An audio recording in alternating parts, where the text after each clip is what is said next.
Hi everyone. इस video में हम बात करेंगे कि अपार आईडी में चेंजेस करने के दो प्रॉपर तरीके क्या हैं, किस तरीके से आप अपार आईडी में चेंजेस कर सकते हो और अब आपको कोई कन्फ्यूज़न नहीं रहने वाला है अगर आप इन दो तरीकों को अच्छे से समझ लोगे तो सबसे पहले अपार आईडी में चेंज करने के लिए अगर आपको स्टूडेंट का नेम, डेट ऑफ बर्थ और जेंडर चेंज करना है तो उसके लिए अलग तरीका है। उसके लिए आप चेंज करोगे स्टूडेंट का आधार। ठीक है। अपार आईडी में अगर नेम, डेट ऑफ बर्थ और जेंडर चेंज करना है स्टूडेंट का तो आप डायरेक्ट यूडाइज से, एसडीएमएस से नहीं कर सकते। आपको स्टूडेंट का आधार में चेंज करने होंगे, क्योंकि जो भी डेटा आधार में है, जो नेम, जेंडर और स्टूडेंट की डेट ऑफ बर्थ आधार में है, अपार आईडी ने ये तीनों चीज़ें आधार से उठाई हैं।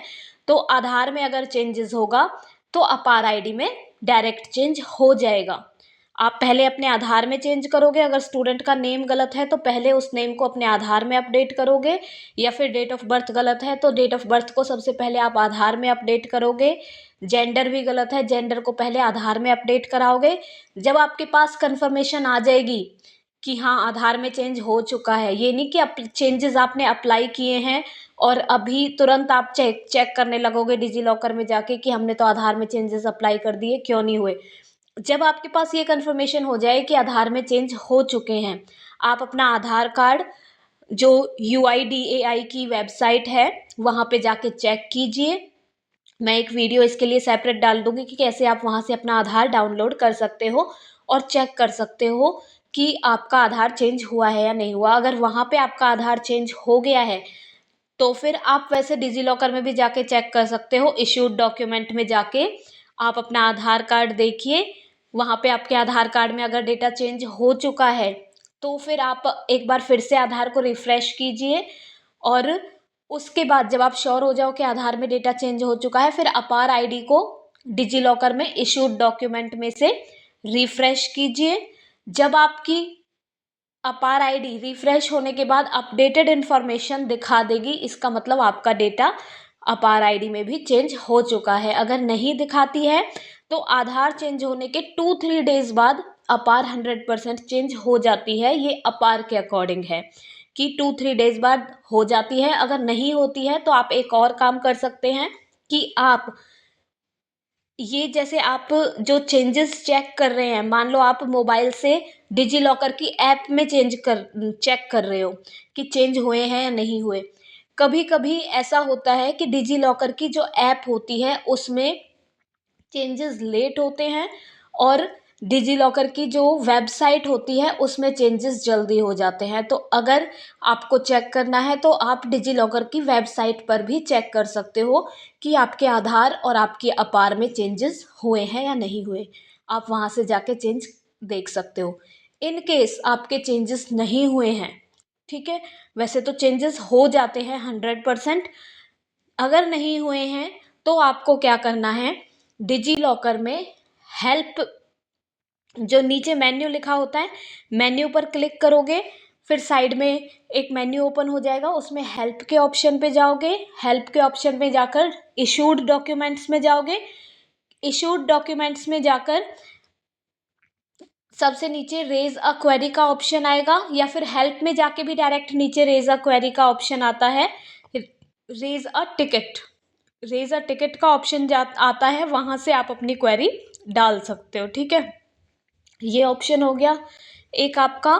तो ये वाला ऑप्शन कौन सा था, नेम, आधार और डेट ऑफ बर्थ के लिए। इसमें आप और कुछ भी कंफ्यूज मत होइए कि इससे आपका फादर्स नेम, एड्रेस, वो सारी चीज़ें इससे चेंज नहीं होंगी।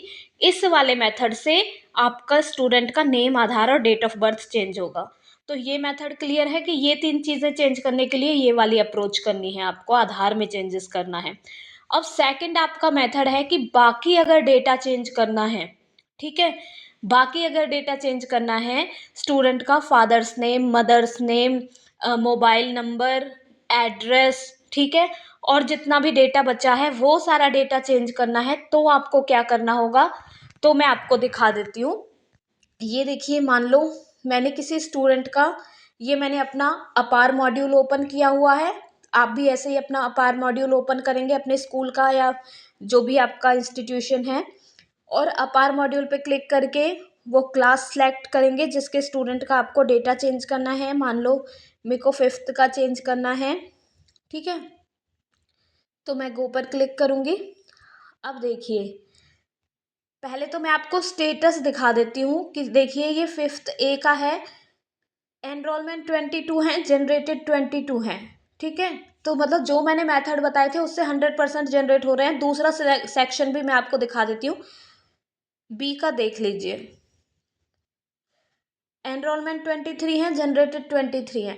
इसका मतलब जो मैं आपको मेथड्स मैंने आपको अर्लियर वीडियोस में बताए हैं वो 100% सक्सेसफुल हैं। अगर आप उनसे करेंगे तो आपकी आईडीज 100% जनरेट हो जाएंगी, ठीक है।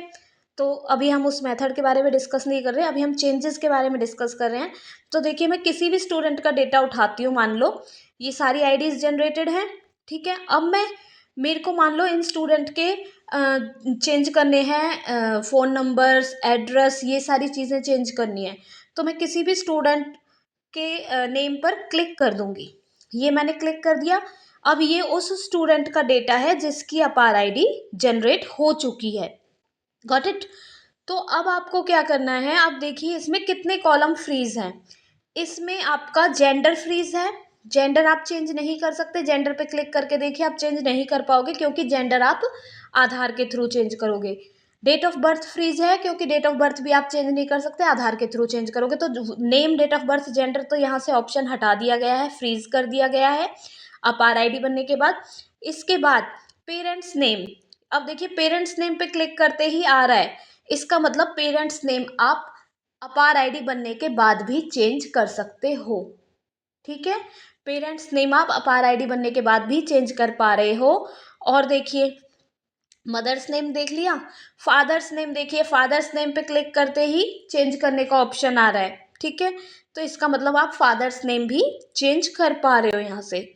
इसके बाद देखिए, ये आधार डिटेल्स में आप आधार नेम और आधार नंबर चेंज नहीं कर पा रहे हो, ठीक है।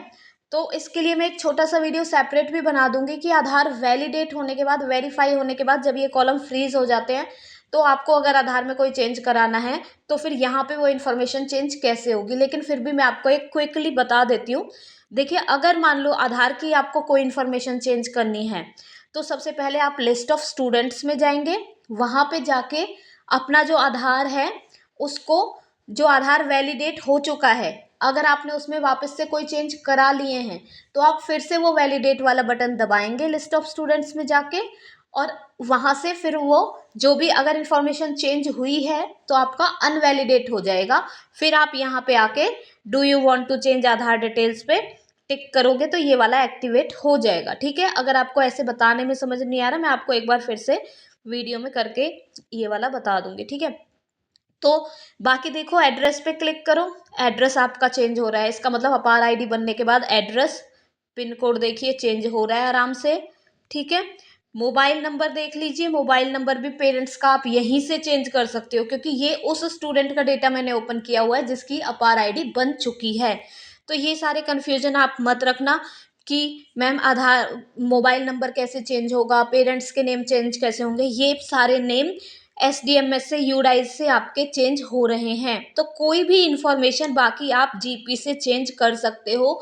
बहुत से लोग ये क्वेश्चन कर रहे थे कि मैम जीपी फ्रीज हो जाएगी क्या, SO3 फॉर्म फिल करना होना बंद हो जाएगा क्या। तो जब यहीं से चेंजेस बंद नहीं हो रहे तो SO3 कैसे बंद हो जाएगा। SO3 इसलिए ऑप्शन खत्म हो रहे हैं SO3 में कि SO3 वाली चीजें फ्रीज हो गई हैं। ये ऊपर दिख रहा है ना आपको, SO3 में हम क्या चेंज करते थे, name, date of birth, gender और आधार, नेम एज पर आधार, ये सारी चीजें हम चेंज करते थे। लेकिन SO3 वाले ऑप्शन अब कहाँ दे दिए गए हैं, SO3 वाला जो डेटा चेंज हो रहा था वो अब SO3 के थ्रू ना होके डायरेक्ट आप आधार में चेंज करवाओ और आधार से सीधा अपार में हो रहे हैं। तो इसलिए अपार के लिए कोई भी SO3 फॉर्म नहीं फिल किया जाएगा। जो भी SO3 फॉर्म आप फिल करोगे वो आपके यूडाइज में चेंज करेगा, अपार में चेंज नहीं करेगा, ठीक है।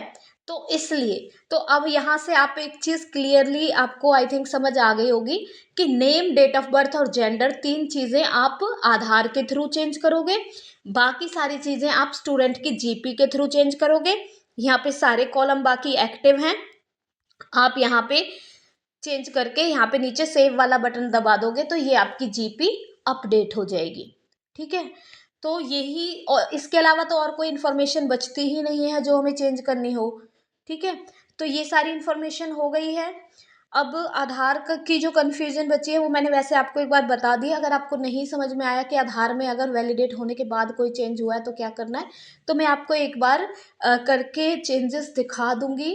वो मैं नेक्स्ट सेपरेट उसके लिए एक छोटा सा वीडियो बनाऊंगी। तो ये अपार से रिलेटेड चेंजेस आई थिंक आपको समझ आ गए होंगे कि आपको और कुछ भी नहीं करना है, सिर्फ या वो 3 चीज़ें आधार से चेंज करानी है, नेम, डेट ऑफ बर्थ और जेंडर, और बाकी सारी चीज़ें आपको स्टूडेंट की जीपी से चेंज हो रही हैं, कुछ भी एक्स्ट्रा फ्रीज नहीं हुआ है।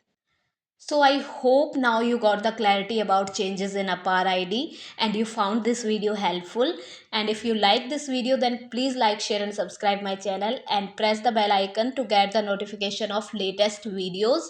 And if you are facing any problem in UDIS, APAR, MIS and any other technical issue if you are facing, then please let me know through comment.